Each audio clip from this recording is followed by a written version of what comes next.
सदाशिवसमारम्भां शङ्कराचार्यमध्यमाम् अस्मदाचार्यपर्यन्तां वन्दे गुरुपरम्पराम् मन्दस्मितमुकाम्बोजं महनीयगुणार्णवं मधुराभाषिणं शान्तं सर्वभूतदयापरं भक्तवात्सल्यजलधिं परमानन्दविग्रहं ज्ञानानन्दं प्रपन्नोऽस्मि निर्मलज्ञानसिद्धये உருவாய் உளதாய் இலதாய் மறுவாய் மலராய் மணியாய் ஒளியாய் கருவாய் உயிராய் கதியாய் விதியாய் குருவாய் வருவாய் அருள்வாய் குஹனே. सद्गुरुनाथ महाराज की जय. सद्गुरु अरुणगिरिनाथ स्वामी की जय. வெற்றிவேல் முருகனுக்கு ஹரஹரோஹரா.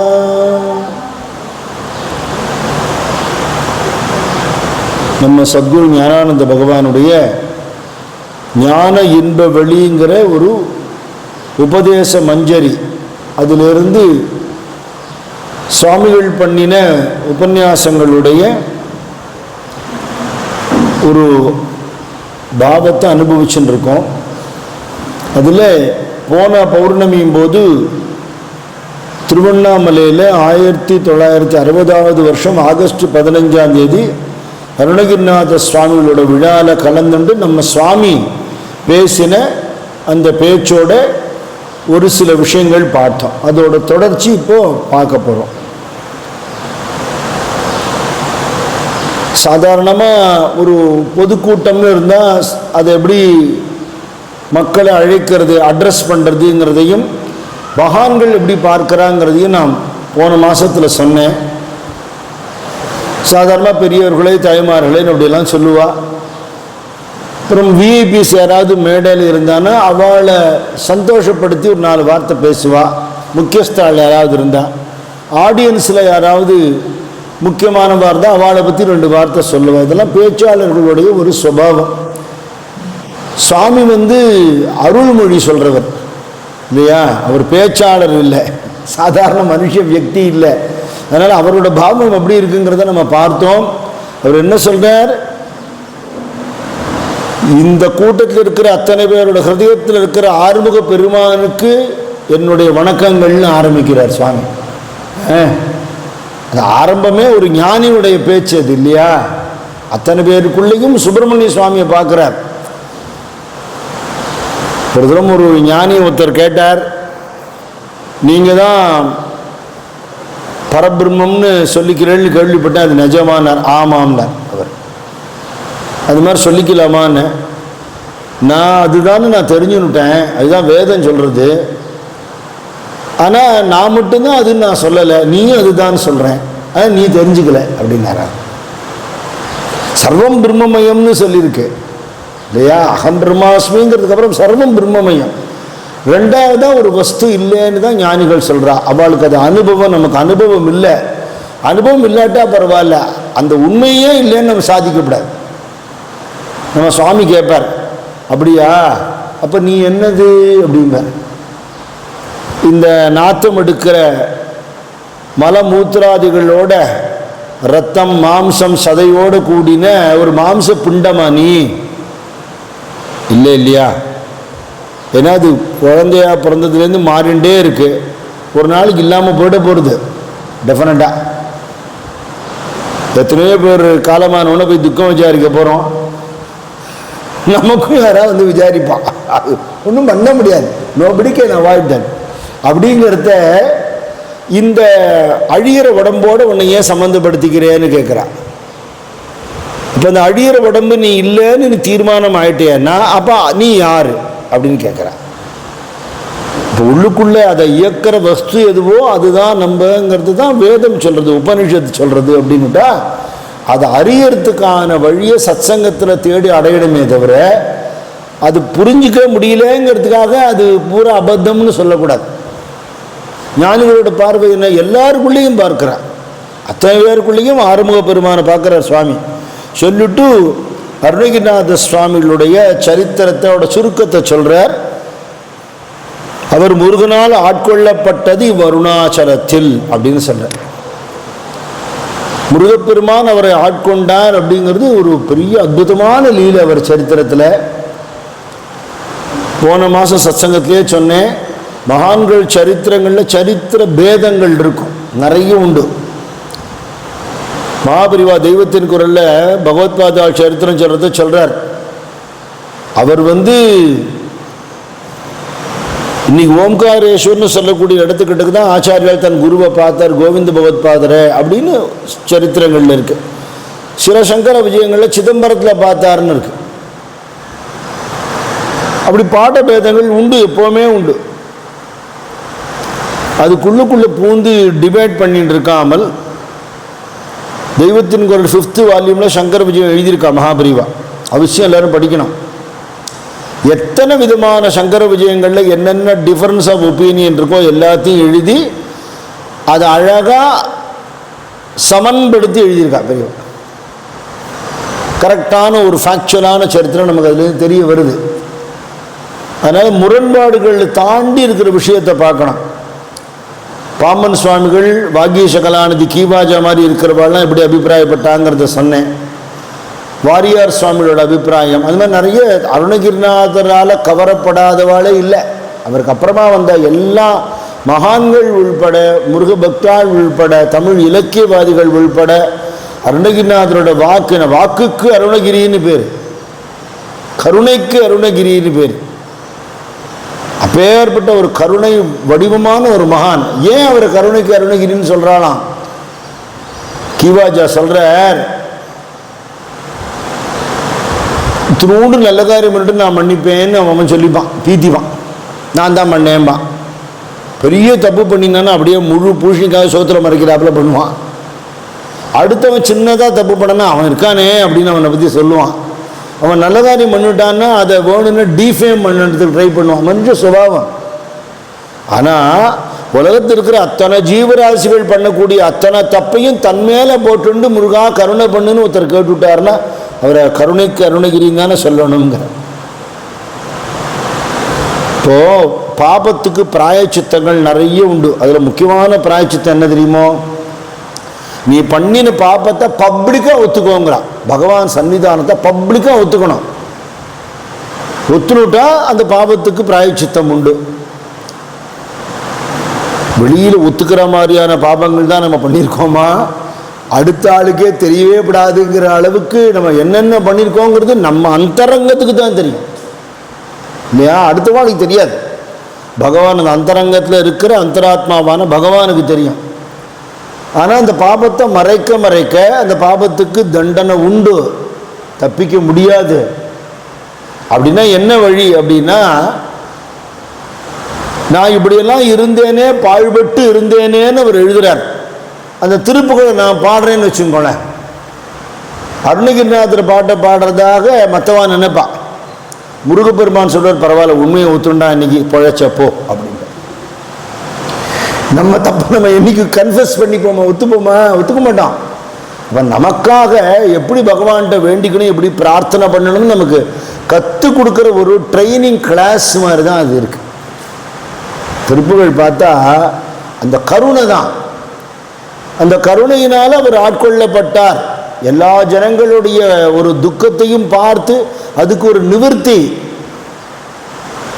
எனக்கு பசிக்கிறது, நான் சாப்பிடணும், அவள் இத்தனை பேருக்கு வாசலில் ஆகாரம் கொடுக்கணுமே, அவள்லாம் பசிக்குமே அப்படின்னு தோணணும் இல்லையா?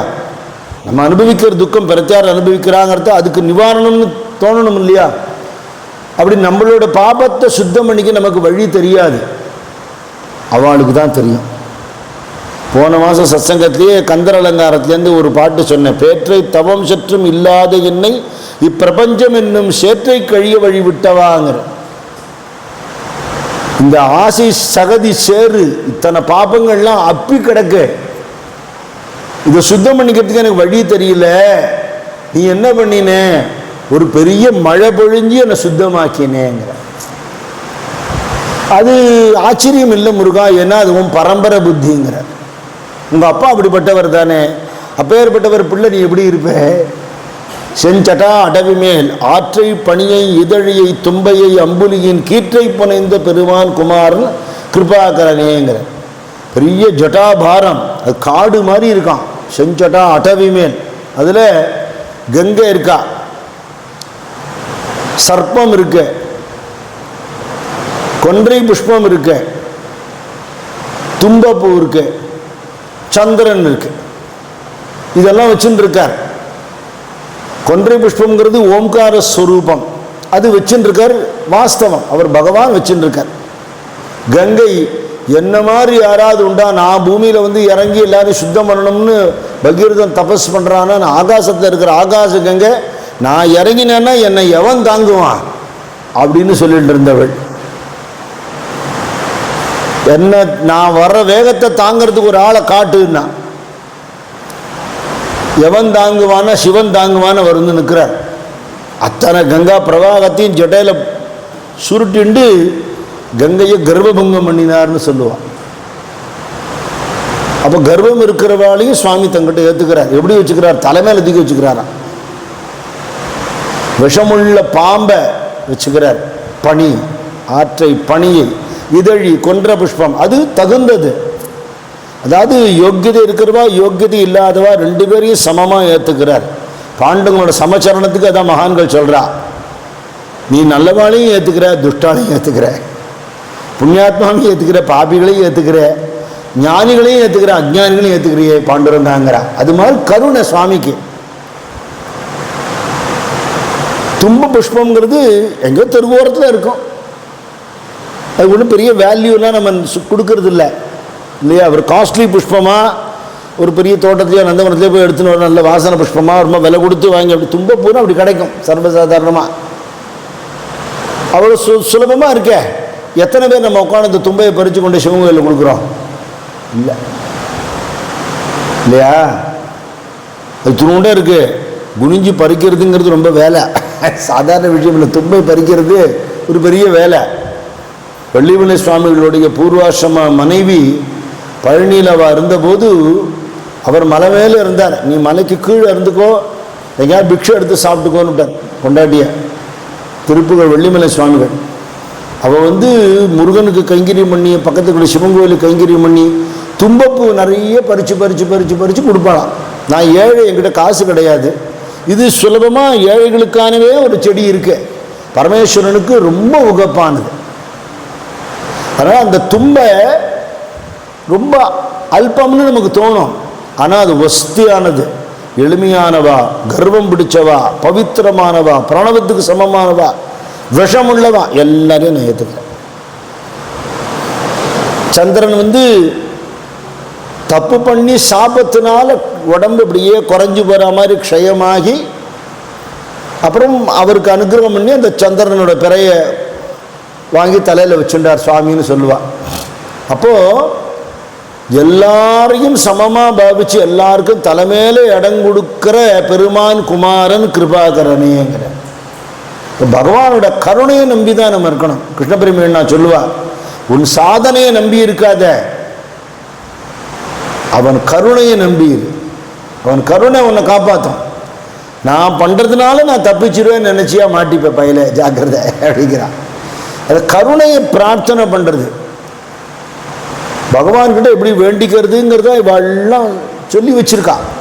அதனால்தான் மகான்கள் எழுதின பாட்டுகள் ஸ்தோத்திரங்களை பாடணும். நம்மளுக்கும் கவிதையெல்லாம் எழுத வரும்னா கூட நம்மளாம் எழுதினோம்னா அதுக்கு வேல்யூ கிடையாது, ஏன்னா அனுபவம் இல்லை. நாக்கு நா, காக்கு கா, வாக்கு வா பார்த்து எழுதுவோம். அது அப்படியே ஸ்புரிக்கிறது ஸ்பான்டேனியஸாக.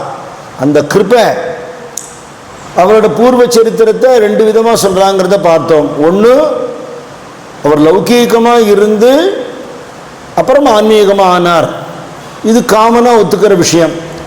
அவர் ரொம்பவும் சிற்றின்ப நாட்டம் உள்ளவராக இருந்தார், இருந்து அதனால் அவர் உடம்பு முடியாமல் போனது, தொழுநோய் வந்தது, தற்கொலை பண்ணிக்க வந்தார். இதுதான் பிரசித்தமான சரித்திரம்.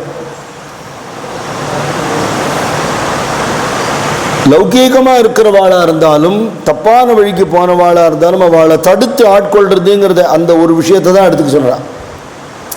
ஜகாய் முதாயின்னு 2 குடிகாரா இருந்தா சைத்தன்ய மகாபிரபு காலத்தில், நல்ல குலத்தில் பிறந்து ஒரு சம்ஸ்காரமும் இல்லாமல் எல்லா விதமான கட்டப்பழக்கத்தோட எல்லாரையும் ஹிம்சை பண்ணிண்டு கொள்ளை அடிச்சுண்டு அநியாயம் பண்ணிட்டு இருந்தா, எந்த நவத்வீபத்தில் சைத்தன்ய மகாபிரபு அவதாரம் பண்ணி இருக்காரோ நாம சங்கீர்த்தனம் பண்ணிட்டு அத்தனை பேருக்கும் நாம ருச்சி கொடுக்குறா அதே ஊரில் தான் இருக்காவா. அப்படி ஒருத்தர் இருக்காருன்னா அவளுக்கு தெரியவும் தெரியும், அங்கே போகவும் இல்லை.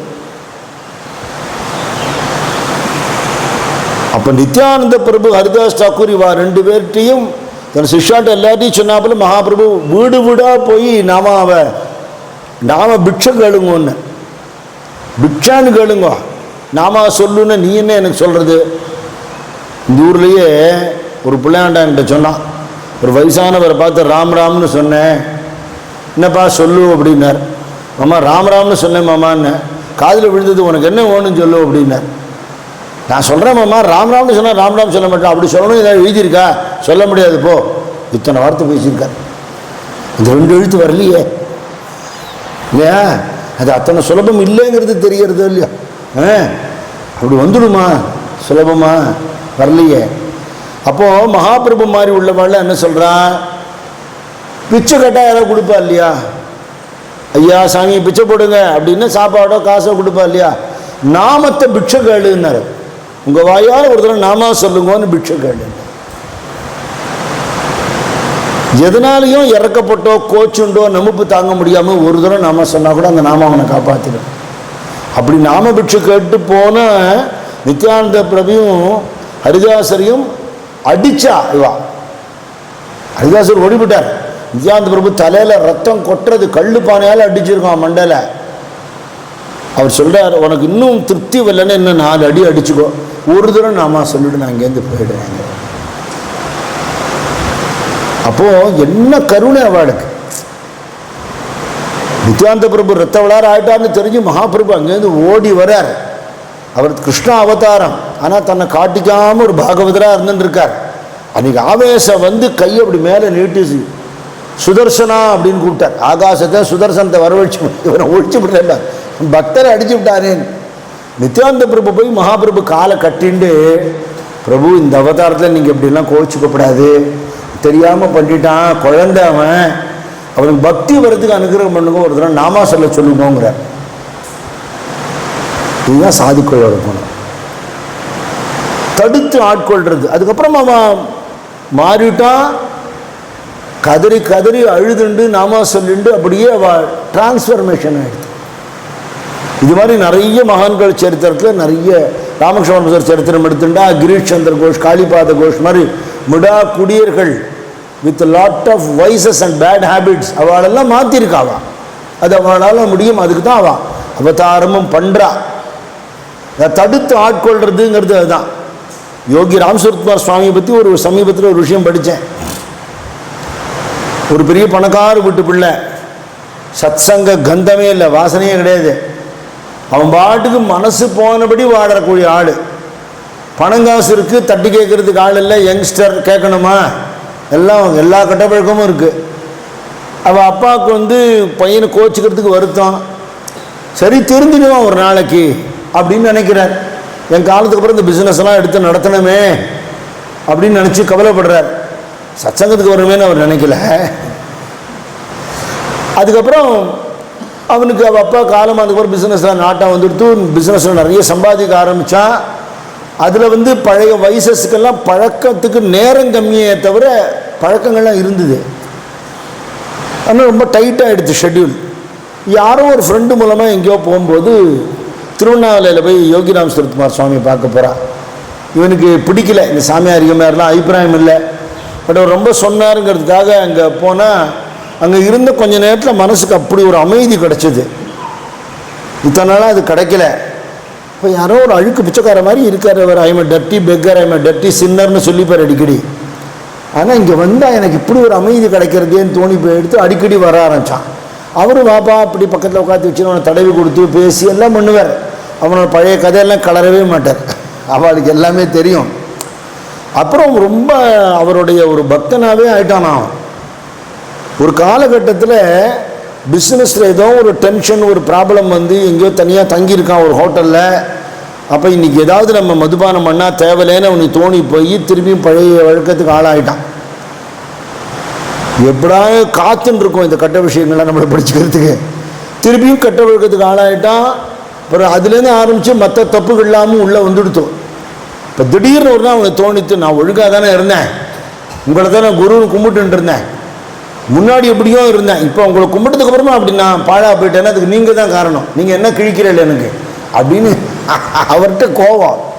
சண்டை போடுறதுக்காக திருவண்ணாமலைக்கு வரான். இந்த தரம் அங்கே தேரடி தர்றவர் இருக்கிற இடத்துல நிறைய கூட்டம், நிறைய பக்தாள்லாம் இருப்பான். இவன் அங்கே வந்து கத்திர போகிறான்னு நினச்சாரோ என்னமோ தெரில. அவன் அப்படி வரான் கார்லேருந்து இறக்கி, இவர் குடுக்குன்னு ஏந்து வெளியில் போகிறேன். அவனை தோளில் கை போட்டு அப்படியே தடவிண்டு, welcome my friend please come அப்படின்னு சொல்லி அவர் தொட்ட உடனே அவனுக்கு உடம்பெல்லாம் ஒரு மாதிரி ஆகிடுது. பக்கத்தில் உட்காந்து வச்சு அவனை தடவி கொடுத்து என்ன சாப்பிட்ற என்னன்னு கேட்டு அவன் ரொம்ப பிரியமாக பேசினார். அவனுக்கு சண்டை போடுற மூடே இல்லை, அழுக வந்துடுத்து. அழுதுட்டான். எதுக்கு அழுறப்பா, என்ன ப்ராப்ளம் உனக்குன்னார். இல்லை திருப்பியும் பழைய கட்டப்பழக்கெல்லாம் அழுடுத்து, எனக்கு உங்கள் மேலே கோவம்னார். கொஞ்சம் கொஞ்சமாக தானே எல்லாம் போகும், சரியாக போயிடும்பா, எனக்கு உன் மேலே கோவமே இல்லை, நீ ரொம்ப நல்லவன்கிறார்.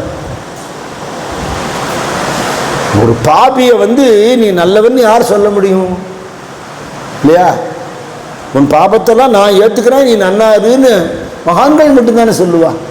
அதனால கருணைக்கு அருணகிரிங்கிற வார்த்தைக்கு என்ன சொல்றா, ஒரு மனுஷன் வாழ்க்கையில் பண்ணக்கூடிய அத்தனை பாபங்களையும் பண்ண முடியாத பாபங்கள்ங்கிறார் கீவாஜா. ஒரு ஜென்மாவில் ஒருத்தன் பண்ணிட முடியாது அத்தனை பாவத்தை லிஸ்ட்டு போட்டு நான் பண்ணேன்னு சொல்லிக்கிறார் அவர். அப்படிங்கிறார். அத்தனை பாபம் பண்ணினவருக்கு அப்படி ஒரு அனுகிரகம் கிடைக்குமான்னா, பட்டினத்தார் சொல்றார், கல்லா பிழையும் கருதா பிழையும் நில்லா பிழையும் நினையா பிழையும் ஐந்தெழுத்தை சொல்லா பிழையும் தொழா பிழையும் எல்லா பிழையும் பொறுப்பாய் கட்சி ஏகம்பனேங்கிற. நல்ல விஷயங்கள் நான் படிக்கலையே, வேதத்தியனம் பண்ணலையே, சத் விஷயங்கள் தெரிஞ்சுக்கலையே, நான் பாபி தானே, உன்னையே நினைச்சுட்டு இருக்கணும் அப்படி நான் இல்லையே, ஏதோ ஒரு ஓரத்தில் ஊருகா மாதிரி உன்னையும் நினைக்கிறேன், அதுவும் என்னோட காரியம் ஆகிறதுக்காக நினைக்கிறேன், பக்தி இல்லையே. சத்சங்கத்தில் வந்து இருக்கேன்னா கொஞ்சம் நேரம் இருக்கேன், அதுக்குள்ளே டைவர்ஷன் வந்து விடுறது, கிளம்பி போயிடுறேன். உன் நாம ஜபம் பண்ணுறேன்னா இல்லை, கையெடுத்து உன்னை கும்பிடுறேன்னா இல்லை, இப்படி இருக்கேனே என்னுடைய பழையெல்லாம் பொறுப்பாய் கட்சி ஏகம்பனேங்கிற. அப்போ அருணகிரிநாதர் வந்து லௌகீக வாழ்க்கையில் இருந்தார், தடுத்து ஆட்கொள்ளப்பட்டார்னு எடுத்துக்க சொல்கிறா மகான்கள். பழைய வாழ்க்கை தப்பாக இருந்ததுங்கிறத நம்ம எடுத்துக்க வேண்டாம்னு சொல்கிறா. அதையே மகான்கள் தப்புன்னு தான் சொல்கிறா. அச்சோ இத்தனை நாளாக அப்படி இருந்துட்டேனே, இத்தனை நாளாக எனக்கு தெரியலையே இல்லையா? நான் சொல்லியிருக்கேன் கதையில், அது ஏற்கனவே. ஒரு 70-75 வயசுக்காரர் தன்னோட மொத்த ஃபேமிலியோட ஒரு 10-15 பேரோட கிளம்பி போகிறா தபோவனத்துக்கு. போயிட்டு சுவாமிகிட்ட போய் இன்ட்ரடியூஸ் பண்ணிக்கிறார். நான் இன்னாரு இந்த ஊரில் இருக்கேன், இந்த மாதிரி சமாச்சாரம், இவன் பொண்டாட்டி, இவன் என்னோட பெரிய பையன், இது பெரிய மாட்டு பொண்ணு அப்படின்னு ஆரம்பிக்கிறார். இது இன்னைக்கு முடியறது இந்த இன்ட்ரடக்ஷன். நிறைய பேர் பெரியவாட்டை மகாபெரிவாட்டெல்லாம் போய் சுய பிரதாபங்கள்லாம் சொல்லுவா. இந்த உடம்பே ஒரு அபத்தம், இதுக்கு ஒரு பயோடேட்டா, இது ஒரு இன்ட்ரடக்ஷன் வேறையா? சுவாமி என்ன பண்ணார், அவர் பேசிகிட்டே இருக்கிறத அப்படி நிறுத்தினார். அது யார் அப்படின்னு கேட்டார். ஒரு குட்டி குழந்தை, என் பேரன் அப்படின்னார். என்ன வயசு? 5 வயசு. நமக்கு 75 வயசில் கிடச்சிது, அதுக்கு 5 வயசில் கிடச்சிடுத்தோ, அது போகிறோம் அப்படின்னா சுவாமி. அவ்வளோதான் விஷயம். மற்றபடி இந்த உடம்பை பற்றின பயோடேட்டாவால் என்ன பிரயோஜனம் இல்லையா? அந்த உள்ளுக்குள்ளே இருக்கிற வஸ்துவை தெரிஞ்சுக்கணுங்கிறது வேணுமே. இப்போ அருணகிரிநாதர் என்ன பண்ணினார், முருகனோட அனுகிரகம் கிடைச்சதுங்கிறதுக்கு மகான்கள் சொல்கிற விளக்கம், நான் தபசு பண்ணலேன்னு அவரே சொல்கிறார். பேற்றை தவம் சற்றும் இல்லாத என்னைங்கிறார். அப்போ அவருக்கு முருகப்பெருமான் அப்படி ஒரு தரிசனம் கொடுத்தாரா? தற்கொலை பண்ணிக்கிறேன்னு போனவருக்கு தரிசனம் கொடுத்தாரா அப்படின்னா, கடன் ஜாஸ்தியாக போயிட்டு தற்கொலை பண்ணிக்க போல, குடும்ப பிரச்சனையினால தற்கொலை பண்ணிக்க போல, உன்னை பார்க்காம இன்னும் இந்த உடம்பு எனக்கு தண்டமாக இருக்கே, எனக்கு நான் உயிரோடு இருக்கலாமான்னு தோணி போயிடுத்துங்கிறான். ராமகிருஷ்ண பரமஹம்சர் காளி தரிசனம் பண்ணுன்னு கதறி கதறி அழுதார்.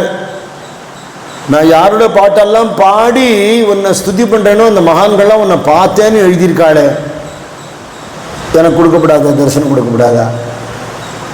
அவளுக்கு பக்தி இருந்ததுடா அதனால் தரிசனம் கொடுத்தேன் நீ பதில் சொல்வியானால் நான் எந்த கடையில் போய் நான் வாங்குவேம்மா? பக்தி எனக்கு எப்படி கிடைக்கும்? அதை நீ தானே கொடுக்கணும். பக்தி கொடுத்து நீ அனுகிரகம் பண்ணு, தரிசனம் கொடு, தரிசனம் கொடு. நான் வேற ஒன்றுமே கேட்கலையே. தீர்க்க ஆயுசு கேட்டேனா, சொர்க்க பதவி கேட்டேனா, ஐஸ்வர்யம் கேட்டேனா, சித்திகள் கேட்டேனா, உன்னை பார்க்கணும்னு கேட்டேன். அதில் எனக்கு உனக்கு என்ன ஊற வஞ்சனை அப்படின்னு கதறி கதறி கதறி கதறி அழுதார். அவருடைய அத்தை பேரன் ஹிருதயன் கூட இருந்தான். அவன் சொன்னா, ஏமாம்மா இப்படி ராவும் பகலுமா அழுறேள்? நல்ல பெரிய கோவிலில் தங்க வச்சிருக்கா, பூஜாரியாக வேலை கொடுத்துருக்கா, நல்ல சம்பளம் கொடுக்குறா, வழி சாப்பாடு கொடுக்குறா, வருஷத்துக்கு 2 வேஷ்டி கொடுக்குறா, அழகிறதுக்கு என்னமாம்மா இருக்கு? உங்களுக்கு அசிஸ்டண்ட்டாக நான் வந்துட்டு நான் சௌக்கியமாக இருக்கேன், நீங்கள் எப்போ பார்த்தாலும் அழுதுகிட்டே இருக்கேள, தான் காளி தெரிகிறாள, பார்க்கணுன்னா இருக்க பார்க்க வேண்டியதானே. அவர் சொன்னார்டே, உனக்கு என் பாவத்தை புரிய வைக்க முடியாதுடா, உனக்கு புரியிறாப்பல சொல்கிறேன். நான் இப்போ பார்த்தாலும் பணமே முடியாது. உன் கையை கட்டி போட்டுக்கான்னு வச்சுக்கோ, பக்கத்து ரூமில் கட்டி கட்டியாக தங்கம் இருக்குன்னு வச்சுக்கோ, என்ன பண்ணுவேன்? எப்படியாவது கை கட்ட அறுத்துட்டு செவுத்த உடைச்சிட்டு போய் இந்த தங்கத்தை எடுத்து பார்ப்பேன். அப்படிதாண்டா நான் தெரிஞ்சேன். உனக்கு வேற எப்படி புரிய வைக்க முடியும்? அவள் வெறும் விக்கிரகம் இல்லை, சாட்சாத்தா இருக்கா, பக்தாளுக்கு தரிசனம் கொடுத்துருக்கா, அது கற்பனை இல்லை, நான் நம்புகிறேன். அந்த தரிசனம் எனக்கு கிடைக்கணும்னு நான் தவிக்கிறேன், துடிக்கிறேன். இதை உனக்கு எப்படி நான் புரிய வைக்க முடியுங்கிறத அப்படி கதறி கதறி அழுதுட்டு தரிசனம் கிடைக்கலன்னு ஒரு நாளைக்கு பார்த்தாரு. இனிமேல் நான் உயிரோடு இருந்து பிரயோஜனம் இல்லைம்மா, உன்னை பார்க்காம நான் என் தினம் திங்கிறதும் தூங்குறதுமா என் வாழ்க்கை அப்படின்னு நினச்சிட்டு காளி கோவிலில் பலி கொடுக்கறதுக்காக ஒரு அருவாள் வச்சுருப்பா, பெரிய வாழ், அதை எடுத்து தன்னை வெட்டிக்க போயிட்டார் அரமாம்சம். அப்போ அம்பாள் ஜோதி ரூபிணியாக தரிசனம் கொடுத்தாள். சரித்திரத்தில் இருக்கு. தரிக்கிலேன் காய வாழ்க்கை சங்கரா போற்றி போற்றிங்கிறார் மாணிக்க வாசகர். இனிமே உயிரோடு இருக்க மாட்டேன், அந்த தைரியம் நமக்கு வருமா? பகவானை பார்க்காமல் இல்லையா, ஆணிக்க தூசரே மசனாகி ஆத்தா துக்கார மரத், எனக்கு ஒன்றை தவிர எனக்கு எதுவுமே வேண்டாம் அப்படிங்கிற பாவனை வருவாளுக்கு தான் பகவத் தரிசனம் கிடைக்கும். அதுக்கான மெனக்கேடு நமக்கு இல்லை, அதை நம்மளால் புரிஞ்சுக்க முடியாது. அப்படி முருகனை பார்க்காமல் உயிரோடு இருக்கிறது தப்புங்கிற எண்ணம் பூமிக்கு பாரமாக இருக்கப்படாது தோணி அவர் விழ முயற்சி பண்ணும்போது முருகன் தடுத்தார் அப்படிங்கிறத பார்த்தோம். இதை தடுத்து ஆட்கொண்டதுங்கிறது தான் மாணிக்க வாசகர் சிவபுராணத்தை சொல்ல, வேகம் கெடுத்தாண்ட வேந்தன் அடி வெல்கிறார். வாழ்க்கை பூரா வேகம்தான், விவேகம் இல்லை, சிந்தனை பண்ணுற சக்தி இல்லை, எது முக்கியம் இல்லைங்கிறது தெரியல. தேவையில்லாத விஷயங்களில் உடம்பும் மனசும் வேஸ்டாக போகிறது. அப்போ இந்த வேகம் அடங்கினால்தான் விவேகம் உண்டாகும். இந்த வேகத்தை தடுக்கிறது, இந்த ஆற்று வெள்ளம் ஓடும்போது அதோட வேகத்தை தடுக்கிறது தான் அதுலேருந்து மின்சக்தி வருதுன்னு சொல்கிறா. அப்படி வாழ்க்கையில் இருக்கக்கூடிய லௌகீக விஷயங்களை இதை அனுபவிக்கணும், அது வேணும், அது வேணும், இது எத்தனை வயசு வரல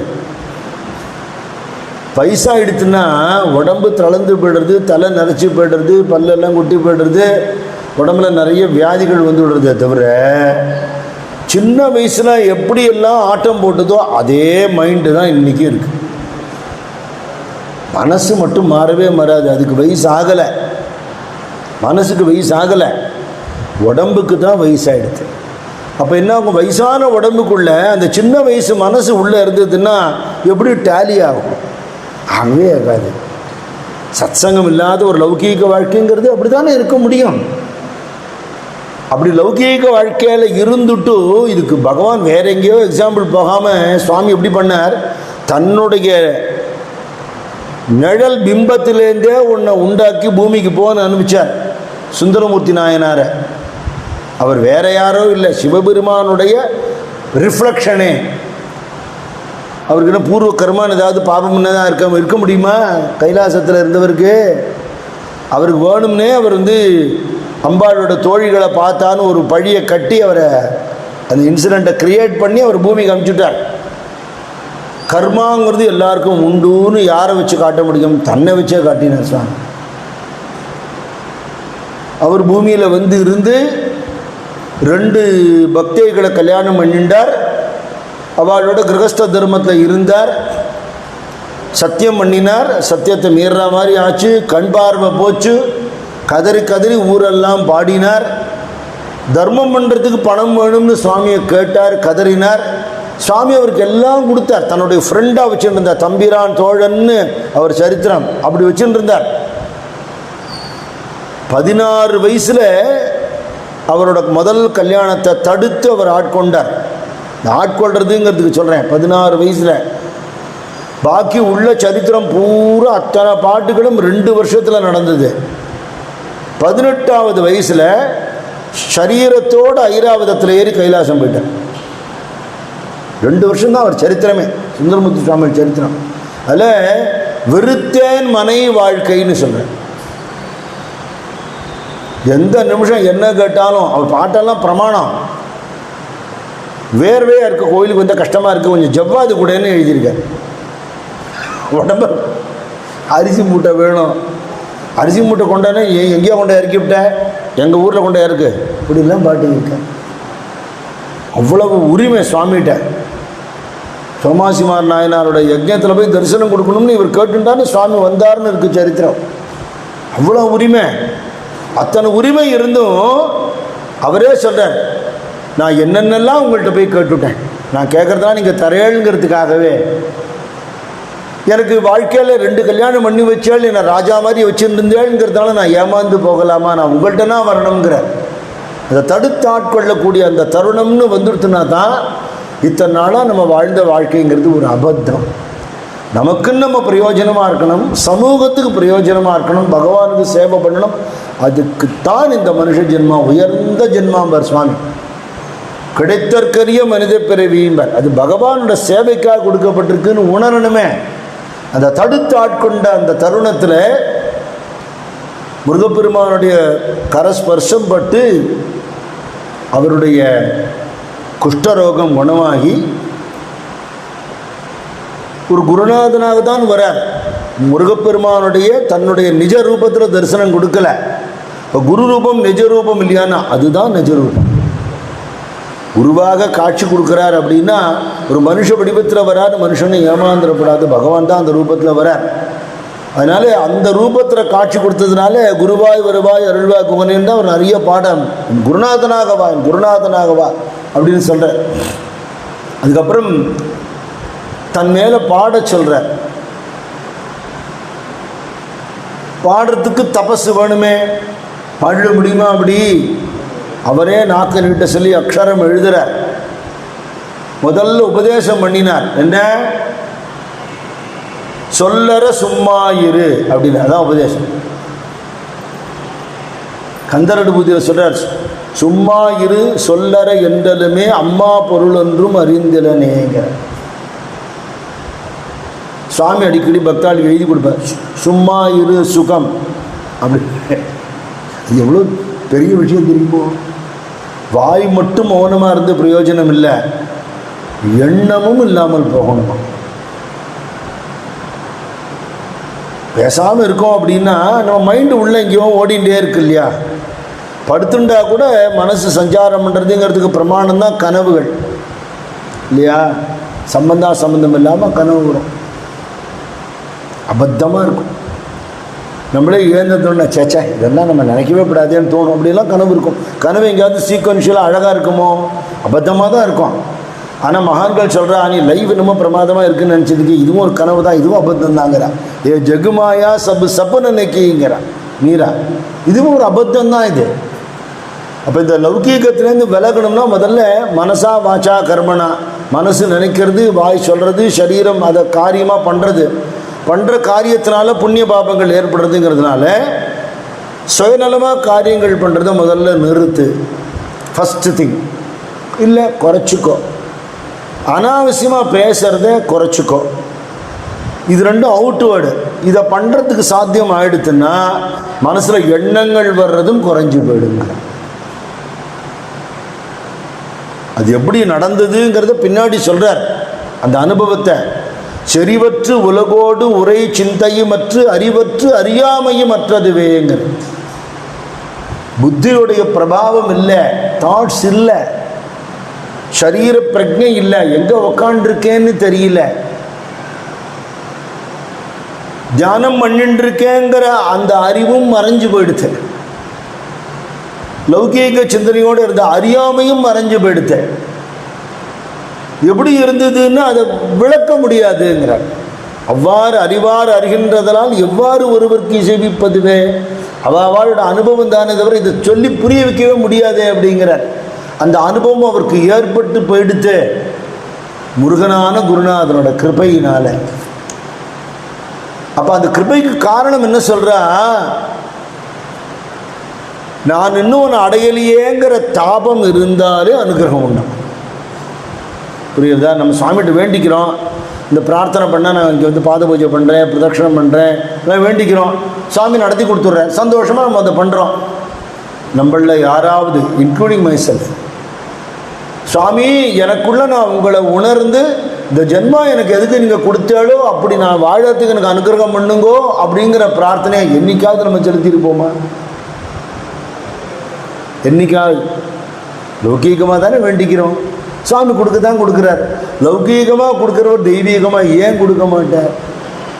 தபோன பாட்டு நாங்கள் இங்கே பாடுவோம். அதில் வரும் பிறவிகள் மாற்றி தரும் கர்மங்களை போக்கி பெரும் பதம் என கருள் நாதா, அருட்பெரும் ஜோதியாய் அமர்ந்திடச் செய்யுள் குருபரனே ஞானவரதா, சித்தருகும் பரமானந்த வடிவமாய் சின்மயனே ஜகநாதா, சிந்தை அடங்கிட சிவபதமளித்தருள் தேசிகனே குருநாதா. மேன்மேலும் ஆசையை மேவிடச் செய்யாது உன் தன்மை எனக்கருள் குருநாதா. ஒன்ன மாதிரி நான் ஆகணும்.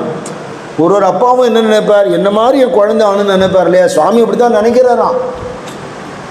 நீ இப்படி கீழே நின்று கேட்டுட்டு நான் அவனுக்கு அனுகிரகம் பண்ணிட்டே இருக்கணும்னு நினைக்கலப்பா, நீ என்ன மாதிரி ஆகணுங்கிற. சத்குருவான் சொன்னி அபங்கத்தில் துக்காராம் சொல்றார், அப்பனா சாரிக்கே கரித்தி தற்கால நாகி கால வேள தயாலாகி, என் போல நீ ஆகணும்னு சுவாமி நினைக்கிறாராம். அதுக்கு என்ன நம்ம பண்ணணும்னா, நம்ம ஓப்பனாக இருந்துட்டா போதும், வேற ஒன்றும் பண்ண மாட்டான். இந்த அனுகிரகத்தை நமக்கு கிடைக்கிறதுக்கான தடைகளை எடுத்துட்டா போதும் இல்லையா? இந்த ஈகோ அண்ட் செல்ஃபிஷ்னஸ், இது ரெண்டு தான் எல்லா ப்ராப்ளத்துக்கும் ரூட்டுங்கிற மாதிரி. அகங்காரம் இல்லாமல் சுவார்த்தம் இல்லாமல் இருந்துட்டா நம்மளை என்ன பண்ணணுமோ அவருக்கு தெரியும், அவர் பண்ணிடுவார் நம்மளை இல்லையா? இப்போ அந்த மாதிரியான ஒரு நிலையில நிஷ்டையில் உட்காத்தி வச்சுட்டார். அவர் அப்படியே இருந்து முதல்ல முருகப்பெருமான் சொன்ன வாக்கை சிந்தனை பண்ணினார். அப்புறம் என்ன சிந்தனை பண்ணுறதுங்கிறதும் போயிடுது. நான் இப்படியெல்லாம் வாழ்ந்துட்டேனே, உடம்பு முடியாமல் போயிடுத்தே, எல்லாரும் நிந்திக்கிற மாதிரி ஆயிட்டேனே, லௌகீகமாக இருந்துட்டேனே, மனுஷ ஜென்மா வீணடிச்சுட்டேனேங்கிற கதறல் புலம்பெல்லாம் இருந்து அதை தாண்டி எனக்கு ஒரு அற்புதமான தரிசனம் கிடைச்சிதே, ஒரு மகாத்மா தரிசனம் கொடுத்தாரே, என்ன சொல்லார சும்மா இருன்னு சொல்லியிருக்காரே, அவருடைய தரிசனம் அப்படி இருக்கே, அவர் ஸ்பர்சிச்சது அப்படி இருக்கே, அவரோட வாக்கு அப்படி இருக்கே அப்படின்னு அதில் மனசு தழைச்சி இந்த துக்கத்திலேருந்து வெளியில் வந்து அவரும் அந்த வார்த்தையே சும்மா இருங்கிறாரு, சும்மா இருங்கிறாரு, என்னது என்னது யோஜனை பண்ணி அதுலேயே நிலச்சி போய் எல்லாம் நின்று போயிடுது. செறிவற்று உலகோடு ஒரே சிந்தையும் அற்று அறிவற்று அறியாமையும் அற்றதுவே அப்படிங்கிற நிலை. இது நமக்கு நித்தியப்படி அனுபவம்ங்கிறார் ரமண பகவான். நம்ம ஒத்தொத்தருக்கும் இது டெய்லி நடக்கிறதுங்கிறார். அப்படியா, எங்களுக்கு தெரியவே தெரியாத, தூங்குறேளே அப்படிங்கிறார். தூங்குறேளே, படுத்தவுடனே தூக்கம் வருதோ, டிவி பார்த்துட்டு கண்ணு சோர்ந்து போனதுக்கப்புறம் பாக்கி உள்ள நேரத்துக்கு செல்ஃபோனை நோண்டிட்டு இனிமேல் என்னால் முடியாதுன்னு கண்ணு கதறினவனுக்கு தான் படுத்துக்க ஆரம்பிக்கிறோம். கண்ணை மூடினா கூட பார்த்ததெல்லாம் உள்ளே ஓடுறது. அதுக்கப்புறம் படுத்துக்க ஆரம்பித்த உடனே வேக்கிங் ஸ்டேட்லேருந்து ட்ரீமிங் ஸ்டேட், கனவு, இந்த அச்சுப்பிச்சு கனவெல்லாம் வரும். அது தாண்டின உடனே அந்த டீப் ஸ்லீப்புன்னு வருது இல்லையோ, அதுதான் செறிவற்று உலகோடு உரை சிந்தையுமற்று அறிவற்று அறியாமையும் ஆற்றது. இது எதுவுமே நமக்கு இல்லையே. முட்டாள்தனமும் இல்லை, புத்திசாலித்தனமும் இல்லை. சரீரத்தை பற்றி தெரியாது, மனசை பற்றி தெரியாது, அந்த கரணங்களை பற்றி தெரியாது, வெளி உலகத்தை பற்றி தெரியாது, யார் ஆட்சி பண்ணா, என்ன தேர்தல் வரும்போது தெரியாது, விலைவாசியை பற்றி தெரியாது, பக்கத்து வீட்டு விவகாரம் தெரியாது, எல்லாம் அத்து போகிற ஒரு நிலை இருக்கு. அந்த நிலை எப்படி இருந்ததுங்கிறது ஒன்று தான் பார்த்துட்டு இருக்கான். ஆத்மா தான் சாட்சியாக பார்த்துட்டு இருக்கான். ஏன்னா மனசு இல்லாமல் போயிடுது, புத்தி இல்லாமல் போயிடுது, சரீரம் இருக்குங்கிறது சரீரத்துக்கே தெரியாத போயிடுது, புலன்கள் எதுவுமே வேலை செய்யலை. அப்போ சாட்சியாக இருக்கிற ஆத்மா சொல்கிறது, நீ நன்னா சாந்தியாக அமைதியாக தூங்கினேன்னு சொல்கிறது. அதனால் காத்தால் ஏந்தோடனே என்ன தூங்கினேன் சார் அப்படின்னு சொல்கிறான் இல்லையா, அது சொல்கிறது யார், அனுபவித்தது யாருன்னு ஆண்கள் கேட்குறாங்க.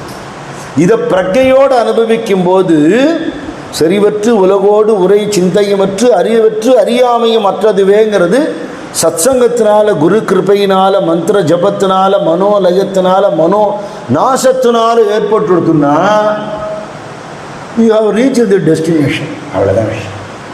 அடைய வேண்டியதை அடைஞ்சுட்ட. மகான்கள் அடைஞ்சுட்டு என்ன பண்ணுறா, அடையாத வாளுக்கு அதை அடைவிக்கிறதுக்கு அலையிறான். தாங்கள் என்ன ஒரு சம்பத்தை சம்பாதிச்சிருக்காளோ அதை எல்லாருக்கும் கொடுக்கணும்னு அலைகிறான். சுவாமி சரித்திரத்தில் நான் சொல்லியிருக்கேன், ஏற்காடில் சுவாமி ஞானானந்த பிரணவ நிலையம்னு ஒன்று கட்டியிருக்கார். அது ஆசிரமத்துக்காக நிலம் வாங்குற விஷயமா போனபோது யாரோ ஒருத்தர் அந்த இடத்த காட்டினா, சுவாமி இந்த இடம் நன்னா இருக்குது, இதை வாங்கிக்கலாம்னு சொல்லிட்டேன், இங்கே ஆசிரமம் கட்டலாம்.